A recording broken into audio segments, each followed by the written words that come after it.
Deuxième autre fonction transversale, donc les fonctions mnésiques, fonctions mémoire. Donc le plan, à cause des généralités, on abordera successivement les différents types de mémoire, les mémoires transitoires, court terme, le rappel immédiat, le travail, les différentes mémoires à long terme, les aspects développementaux et les principaux troubles mnésiques de l'enfant. Il y en a deux en réalité, mais bon, qui sont importants à bien repérer. Là aussi, le système mnésique il est composé de deux grands sous-systèmes, même composites. Ça se simplifie quand même. Bon, on donnera la définition au fur et à mesure. Pour l'instant, vous voyez qu'il y a une mémoire dite transitoire, parce qu'elles ne sont pas des mémoires de stockage, si vous voulez, à long terme en tout cas. La mémoire de travail, la mémoire à court terme, les mémoires à long terme, donc épisodique, sémantique d'un côté, et puis ces deux constituant la mémoire déclarative que l'on oppose à la mémoire procédurale. Donc épisodique, sémantique font partie de la mémoire déclarative, et puis après on oppose ça aux mémoires procédurales. Alors là aussi, il y a des substrats cérébraux, donc on essaie de faire très simple, c'est-à-dire que les mémoires transitoires elles sont supportées principalement par un réseau d'avant en arrière, antéro-postérieur, bilatéral des deux côtés, de différentes régions préfrontales, pariétales et cérébelleuses, ici. Et donc après vous avez les mémoires à long terme, qui donc là aussi c'est un vaste réseau neuronal, impliquant donc le cortex préfrontal, le cortex associatif qui est distribué un peu partout, postérieur, et la circonvolution singulaire que vous voyez en bleu ici. Les régions préfrontales et la formation hippocampique sont les deux structures permettant la connexion entre les mémoires à court terme et transitoires, donc les mémoires à long terme, et elles sont particulièrement impliquées dans l'apprentissage, bien sûr. Donc, de manière générale, peut-être que c'est le système limbique dont vous avez vu une diapo ce matin, comprenant donc l'hippocampe, le thalamus, la circonvolution singulaire. Donc, ils sont spécialisés dans ce stockage et ce rappel des souvenirs. Et donc la mémoire distribuée, il n'y a pas vraiment de zone, elle est distribuée sur l'ensemble du cortex. Elle concerne particulièrement, vous vous en doutez, les mémoires à long terme, épisodiques, sémantiques et procédurales. Bon, la donnée de base, on va dire, peut-être la plus importante, au-delà de ces définitions, ces distinctions entre les différents types de mémoire, c'est que la mémoire, qu'est-ce que c'est ? Comment ça marche? Il a fallu pas mal de temps avant qu'on en arrive à cette théorie dont on se posera ici que les bases cellulaires, et là, théorie dite cellulaire et moléculaire. On n'est pas descendu au niveau des molécules, c'était un peu trop compliqué rapidement. Et donc c'est 1949, donc le siècle dernier, Donald Hebb, qui était à l'Institut de neurologie de Montréal, qui a découvert que l'apprentissage et la mémoire sont dus en fait à des changements synaptiques. Alors, comment ça se passe? Je vais lire lentement. L'axone, vous vous rappelez, c'est ce prolongement principal qui part du corps cellulaire et qui va se diriger vers le corps cellulaire, une dendrite ou autre chose, du neurone qui est après. Donc, quand cet axone de la cellule A, c'est-à-dire celle qui est avant, est excité de façon répétitive et persistante, une cellule B, le neurone qui suit, eh bien, il se produit certaines modifications, certains processus de croissance, des changements métaboliques, de sorte que l'efficacité de A sur les décharges de B sont accrues. On dit qu'un neurone décharge quand il émet son courant électrique, son potentiel d'action. Et donc, à force de faire tourner une synapse, le second, là, bon, ça y est, il se met à tourner dès que le premier est impliqué. Et donc, on a un renforcement, une stabilisation. C'est comme si finalement vous aviez un collage spécial à ce niveau de la connectivité, de la communication synaptique. Ce qui fait que la trace du stimulus, du coup, elle persiste après la disparition de ce stimulus. Et donc on a un renforcement qui va donner lieu à ce qu'on appelle une trace, un engramme, comme disait Michel ce matin, mnésique. Donc les souvenirs, ils sont ainsi encodés initialement sous forme d'activité neuronale spécifique dans de vastes réseaux de neurones. Autrement dit, vous avez comme une espèce de carte de configuration de réseaux de neurones dédiés qui vont engrammer, qui vont encoder une trace mnésique. Et ces configurations d'activité, donc, qui sont les traces mnésiques, elles reposent sur des modifications, encore une fois, durables, ce qui fait que elles peuvent rester très très très longtemps disponibles, il suffit de les rappeler. Donc pour illustrer ça, vous voyez, voilà, vous avez un stimulus, le cercle, qui forme une trace mémorielle très brève, qui provoque l'activation de l'assemblée des neurones que vous voyez là. C'est-à-dire cette carte neuronale, elle représente le cercle. Et puis, vous avez donc un processus de renforcement, qui à force d'être activé, la connectivité entre les neurones formant cette carte, vous voyez qu'elle se densifie, ça part de tous les côtés, chaque neurone est en relation avec les autres dans la carte, et ça se stabilise donc de façon très durable. De sorte que, quand vous avez un stimulus qui se présente de façon dégradée, comme on dit, c'est-à-dire incomplet, partiel comme représentation, en fait, ça suffit pour activer les neurones que vous voyez ici en rouge, qui correspondent donc aux petits arcs de cercle, et cette simple activation va provoquer la réactivation de l'ensemble. C'est ce qui fait qu'à partir d'un indice, vous allez pouvoir reconstituer l'ensemble. À propos de la lecture, tout à l'heure, ce matin, Michel, vous disiez combien finalement le cerveau, il ordre des lettres pour un mot photographié, et on pouvait lire, alors elle a présenté un texte de lecture où rien n'était, mais vous avez aussi, ça circule pas mal sur Internet des fois, vous avez des lettres, des chiffres qui sont mélangés, et puis vous vous rendez compte que vous lisez cette série de lettres et de chiffres, vous reconstituez le mot sans problème à vitesse quasiment normale. Ça repose là-dessus. C'est-à-dire que vous avez des stimuli partiels et votre cerveau, comme il a la trace mnésique de l'ensemble, il reconstitue le mot, de ce fait.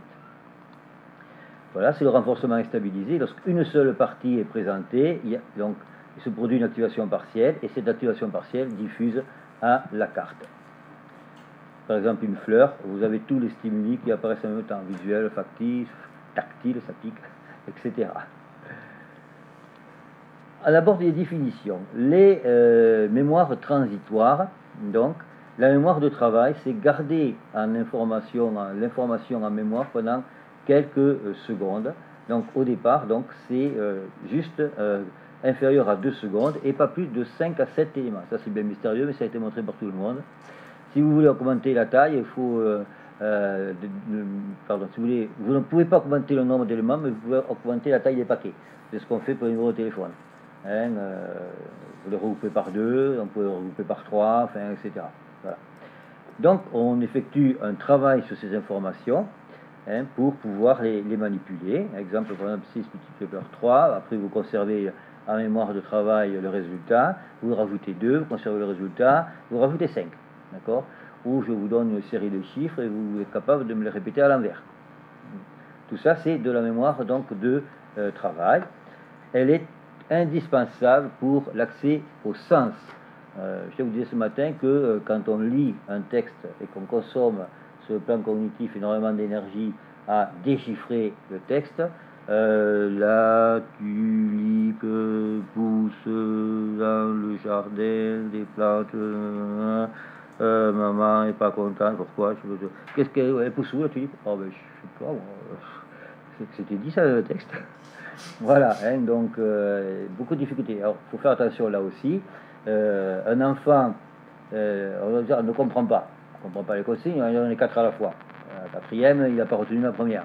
Oui, mais il ne comprend pas ce qu'il lit. Mais oui, mais le problème, c'est qu'il a un problème de mémoire de travail. Donc, arrivé à la fin du paragraphe, mais il n'est pas capable de se souvenir de ce qu'il y avait au début. Ça, c'est assez typique.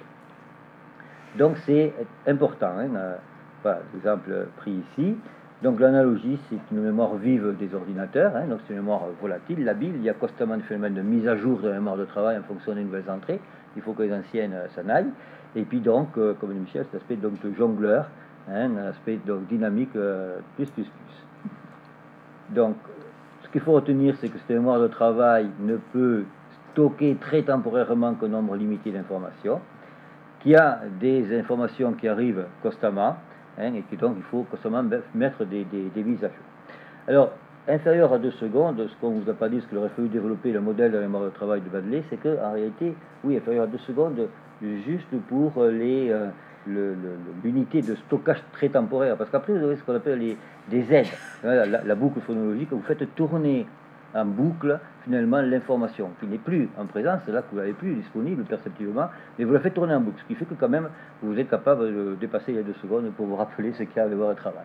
Hein, donc vous avez donc ça, et puis tout ça c'est chapeauté par le fameux administrateur central et qui va gérer ça, qui va mettre en boucle l'auditivo verbal ou la tablette ou calepin visospatial qui va mettre en boucle les images représentation spatiale. Donc elle peut être verbale, elle peut être kinesthésique, elle peut être visuelle, et donc vous conformer pour compléter ce qu'on vous disait, hein, la boucle phonologique c'est ça, hein, et puis voilà. Donc elle permet de stocker et de manipuler activement des informations pendant de courtes périodes. Et dans la vie quotidienne, calcul mental, lecture, suivre une conversation, un itinéraire, tout ça c'est dans la mémoire de travail. Elle est fondamentale pour tous les apprentissages, pour faire des liens, pour déduire, pour inférer. Il faut se rappeler quand même de ce qu'on vient de dire juste avant, de façon, de réutiliser. Bien, les mémoires à long terme. Là, si vous voulez, la meilleure analogie que l'on puisse trouver, c'est celle de la bibliothèque, hein, c'est-à-dire que finalement, les souvenirs sont disponibles tout au long de la vie, sauf problème particulier. Hein. Et donc, on a un stockage et on a un indissage qui sont des indices pour le rappel, hein, des souvenirs stockés en mémoire. Cette notion de stockage et d'indissage est importante parce que quand on fait des évaluations de mémoire à long terme, hein, on a le rappel à long terme et puis après on a ce qu'on appelle la reconnaissance, un rappel de reconnaissance ou un rappel indicique. C'est-à-dire qu'on donne un indice et ça aide la personne à se souvenir et d'aller chercher le contenu qu'elle a en mémoire. Donc la récupération des infos, reconnaissance, rappel libre ou indicique. Pourquoi on parle des mémoires à long terme? Vous en savez déjà suffisamment pour répondre. Vous avez vu qu'on avait les mémoires procédurales d'un côté, on avait les mémoires déclaratives de l'autre, elles-mêmes composées des mémoires épisodiques et sémantiques. On va donc distinguer deux par deux, mémoire épisodique et sémantique, on verra les définitions, mémoire déclarative versus mémoire donc non déclarative, procédurale ou encore implicite. La mémoire épisodique, un événement qui moi m'avait marqué, c'était donc en 1953, j'étais tout petit pour vous dire si ça m'avait marqué, le reste. Donc par Hilary et Noré. Bon, c'est un événement vécu. Il n'y avait pas, j'avais juste un an, il n'y avait pas, on le vit subjectivement, si vous voulez, mais en même temps, ça ne référait pas à ma vie personnelle. Auquel cas, j'aurais parlé de mémoire autobiographique. La mémoire autobiographique, c'est tout simplement des événements vécus subjectivement se rapportant à sa propre existence personnelle. Hein, c'est la simple distinction. Sinon, donc, on parle de mémoire épisodique, des épisodes, tout simplement, des épisodes de vie, hein, qui sont bien situés dans le temps et dans l'espace. C'est-à-dire que, pour c'est Armstrong le premier pas sur la Lune, c'est marquant aussi, fait partie de la mémoire épisodique. Donc, tous les événements dont on peut dire donc où et quand ils sont acquis. La mémoire sémantique, c'est le savoir général sur le monde, c'est-à-dire c'est toute cette connaissance qui est épisodique, mais qui ne l'est pas au sens où c'est pas vécu subjectivement, c'est ce que vous apprenez dans le fond, hein, donc c'est connaître le sens d'un mot, la capitale d'un pays, son histoire, les droits de l'homme, donc très dépendant du contexte culturel, de votre scolarité, voilà, tout le contenu, donc qui ne vous concerne pas personnellement, qui constitue un savoir général ou particulier sur le monde et l'environnement. Elle est donc chargée d'acquérir, de stocker et d'utiliser donc ces connaissances indépendamment du contexte d'acquisition, quoique quelquefois on peut tomber sur le bon prof de maths qui vont vous faire retenir des choses que vous n'auriez pas retenues sans cette compétence particulière qui n'a rien à voir avec le contenu lui-même de l'enseignement. Donc voilà. Et ces deux mémoires épisodiques et sémantiques, qui est de l'épisodique particulière, pour les deux, sont regroupés, on comprend pourquoi, puisque c'est toujours de l'épisodique vécu subjectivement et autres indépendant du contexte, constituent la mémoire déclarative. Pourquoi pour déclarative? Parce qu'on peut la déclarer, on peut la parler, on peut l'expliciter, on peut dire d'où elle sort, enfin, etc. Épisodique donc pour les événements vécus, sémantique pour les événements généraux. Elle est verbalisable, elle est consciente et elle est mobilisable.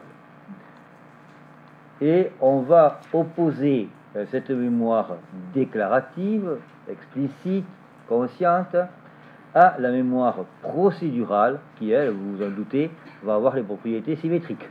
Hein, c'est-à-dire, elle est dite aussi non déclarative, on ne peut pas la raconter facilement, elle réfère aux procédures. Comment vous avez fait pour apprendre à faire du vélo? Comment vous avez fait pour apprendre à nager? Comment vous avez fait pour apprendre à taper sur l'ordinateur? Etc., etc.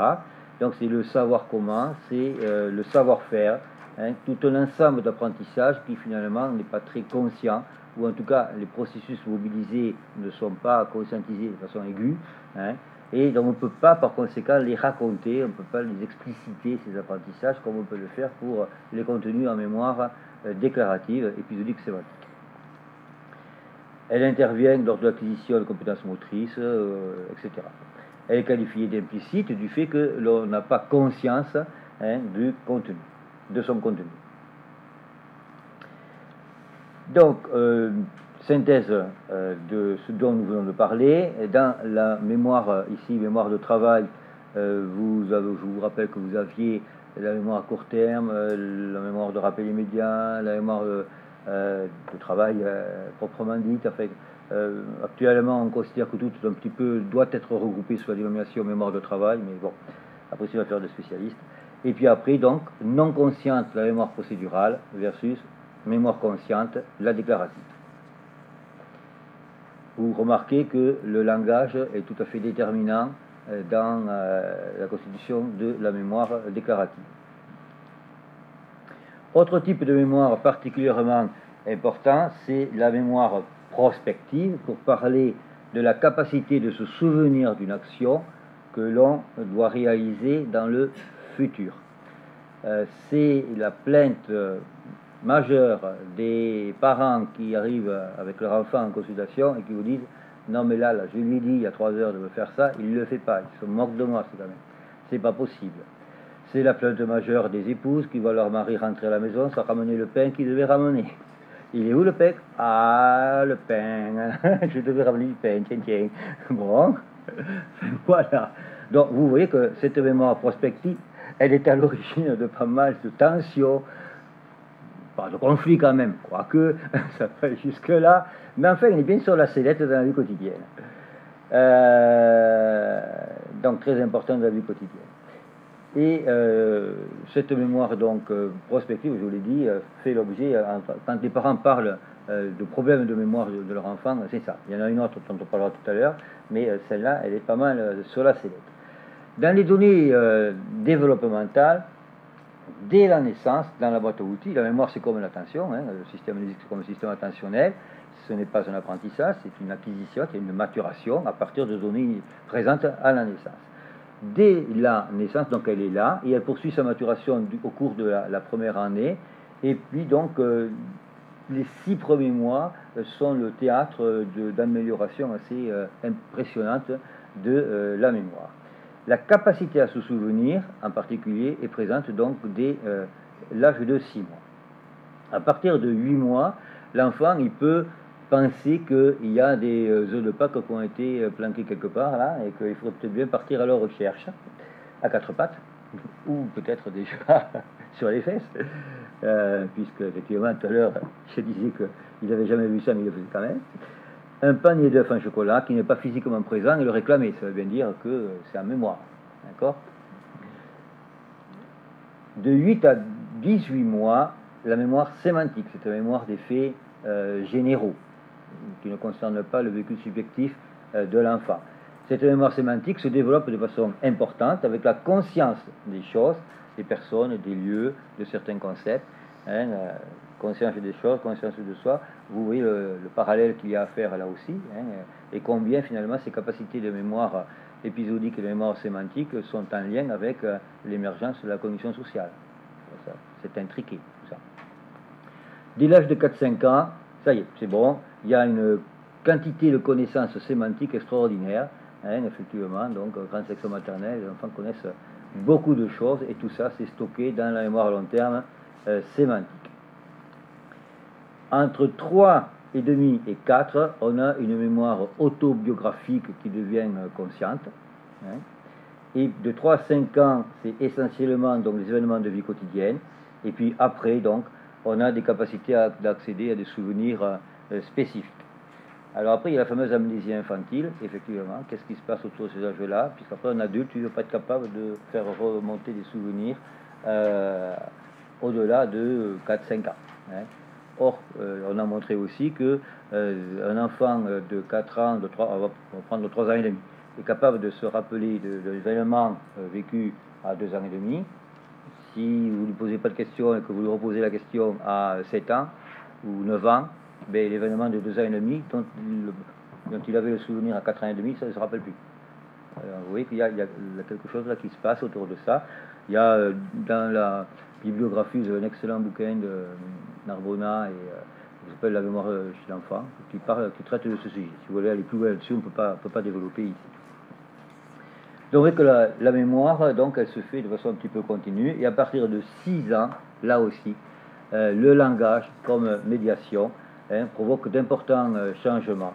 Et les enfants prennent conscience qu'ils ont une mémoire. C'est-à-dire, tiens, pour résoudre ce problème-là, je peux me rappeler que si je fais ça, si je fais ça, si je fais ça, ça va marcher. Hein. Donc ça, c'est pas avant 5-6 ans. Et c'est sans doute pourquoi, quelquefois, on se pose des questions sur les enfants trop tôt, en disant, mais enfin, c'est pas possible, ça, tu l'as vu, ce truc-là. Mais ouais, mais, voilà, il faut attendre 5-6 ans, là aussi, clac, pour que l'enfant se dise, ah, mais ouais, mais ça, j'ai vu. Et donc, je vais l'utiliser. Ouais. Il existerait une différence développementale fondamentale, quand je dis il existerait, il existe, entre la mémoire implicite, donc cette mémoire procédurale, qui apparaît pratiquement dès la naissance, qui est robuste, qui est la moins atteinte par les phénomènes de processus de vieillissement cérébral et de démence d'Alzheimer en particulier. Hein, cette mémoire implicite, là, elle est comme une espèce de socle neurobiologique propre à toutes les cultures, puisque vous avez bien remarqué que la sémantique, elle est propre à une culture donnée, hein, ce sont des connaissances sur les faits généraux, et donc ce serait une aptitude neurobiologique primaire, repérable dans toutes les cultures, hein, et elle reste telle qu'elle quasiment. Donc c'est la plus robuste, et versus vous voyez, la mémoire explicite qui, elle, serait secondaire, elle serait façonnée par la culture. Et plus particulièrement donc le système scolaire. Donc la mémoire implicite procédurale serait dans la boîte à outils, alors que la mémoire sémantique surtout, hein, mais un peu épisodique aussi, elle nécessiterait le recyclage neuronal, puisque de toute façon il faut passer par la lecture, il faut passer par pas mal de choses. Donc une petite synthèse, donc les sous-systèmes. Alors vous voyez qu'à partir de la naissance, la mémoire procédurale est là. Elles sont là, nous l'avons dit, à la naissance, mais enfin elles sont surtout pertinentes, les épisodiques et biographiques, à partir de 3 ans, 3 ans et demi. Et la mémoire sémantique, elle est là finalement autour de 8 à 18 mois, donc très précocement. Peu d'évolution, développement majeur à partir de 3-5 ans, et là, dès 4-5 ans, nous l'avons vu, beaucoup de connaissances. D'emblée, elle est robuste pour la procédurale, et pour les autres, la déclarative. Très souvent, elle nécessite un recyclage neuronal, elle est explicite, elle est consciente. Le langage permet son développement de façon majeure, ainsi que la scolarité, mais elle est très fragile. Elle est, je ne dirais pas qu'elle est volatile, mais elle est fragile. Le stress en particulier, l'émotion, peut vous bloquer complètement. Hein, et puis vous avez bien remarqué que plus vous cherchez un mot qui vous manque, et puis moins il est là. Et puis 30 minutes après, il dit, mais voilà, c'était ça là que je voulais dire tout à l'heure. C'était ça le mot. Les troubles de la mémoire, donc on a parlé de la mémoire prospective qui concerne 50 à 70% des défaillances mnésiques dans la vie quotidienne. C'est quand même pas mal, hein, l'histoire du pain qu'on ne ramène pas.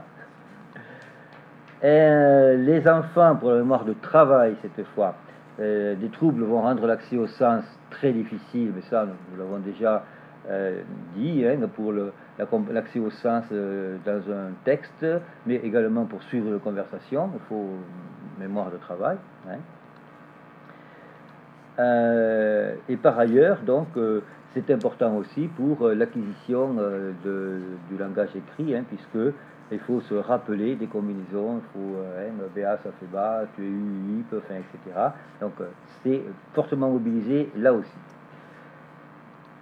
Enfin, un autre trouble qui est important parce qu'il est peu repéré et peu cherché par conséquent, plus exactement, il est vers 6-8 ans, alors que tout s'est bien mis en place, tout fonctionne bien, langage oral, langage écrit, et bien bon sang, pourquoi cet enfant il refuse d'apprendre les tables de multiplication? Pourquoi il fait un blocage psycho-affectif sur les tables de multiplication? Pourquoi, enfin, tout un tas d'explications psychodynamiques qui, vous vous en doutez, sont non pertinentes, puisqu'on peut avoir un authentique trouble de mémoire à long terme concernant la mémoire déclarative explicite, apparaissant vers 6-8 ans pour ces aspects concernant justement les faits généraux, ces faits qui sont des données qui ne nécessitent aucune compréhension, aucun accès au sens. Les États-Unis produisent 30 000 tonnes de blé, j'en sais rien, s'ils font du bourbon avec ou pas, mais peu importe. Mais en tout cas, voilà, c'est ce genre de truc. Bon, il faut l'apprendre par cœur, bêtement, si je puis dire. Les tables de multiplication sont, sauf à décortiquer la logique, de l'algorithme multiplicatif. Bon, voilà. Donc, ce sont des faits comme ça, établis, des connaissances, donc, brutes, si je puis dire. Et c'est à l'occasion de ces difficultés-là de mémorisation que le clinicien doit se dire, voilà, peut-être bien qu'on aurait un souci du côté de la mémoire déclarative explicite, et qu'il ne fait pas exprès de retenir les poésies et pas les tables de multiplication. Donc, le développement du langage oral initial, comme le langage écrit, se sont effectués normalement, ce que nous disions tout à l'heure, et donc c'est une pathologie muette. Mais comment ça se fait qu'il apprenne à lire, qu'il fasse ceci, qu'il fasse cela, mais il n'arrivera pas à retenir ce maudit truc. Voilà. Cela peut compromettre de façon majeure les apprentissages scolaires, et donc il faut aller chercher ce trouble, plutôt que de mettre tout de suite un trouble du comportement, d'opposition, de rébellion, de je ne sais pas trop quoi l'être, de tyrannisation de l'enseignante, ou autre. Et pour vous dire que là aussi c'est important, c'est que finalement, de façon assez plus récente, on va presque être aux 10 ans, Temple et Richardson ont montré que 5% là aussi, c'est le point 9, enfin bon, toujours c'est 5%, présentent donc ce genre de troubles dysmnésiques. Et Ron Arbona, le livre dont je vous parlais, Mémoire chez l'enfant, parle d'environ 10% des enfants à risque, notamment la grande prématurité, qui vont présenter ce trouble. Donc, quand on a affaire à un enfant qui est né prématurément, grand prématurément, si je puis dire, ou qui a eu des problèmes de privation d'oxygène, d'hypoxie, ou voire d'anorexie à la naissance, eh bien, il faut aller chercher ce déficit en mémoire déclarative explicite à long terme.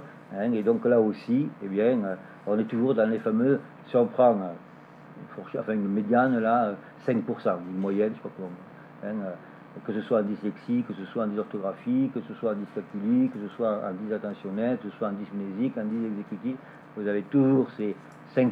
En gros, là, si on fait, encore une fois, si on fait un regroupement entre les différentes fourchettes données par différents auteurs, et on retrouve ça, et toujours plus de garçons que les filles. Mesdames, vous êtes avantagées dès la naissance. Alors, je ne sais pas pourquoi vous revendiquez quant à l'égalité des sexes, puisqu'elle n'y est pas en fait, puisque nous, pauvres hommes, on est toujours susceptibles de présenter 5% d'entre nous qui auront ces troubles. Mine de rien, quand on dit 5%, oui, c'est un enfant par classe. Mais ouais, 5% de dyslexique, 5% de dysphasique, 5% de dysmnésique, 5% de dyscalculique, 5% de dyspraxique, 5% de dysattentionnel. 6 fois 5, ça fait 30. Donc 30% d'enfants dans une classe sont susceptibles de présenter un trouble spécifique d'apprentissage. Je vous laisse méditer là-dessus, et ensuite, il y a les troubles associés. Donc, conclusion, ce sont des systèmes complexes qui sont très intriqués, tout en étant isolables, mais complémentaires. Donc, indispensable pour les apprentissages scolaires, indispensable pour la compréhension de tout et n'importe quoi. Donc, les dysmnésies développementales sont méconnues. Voilà. Je vais rester là-dessus.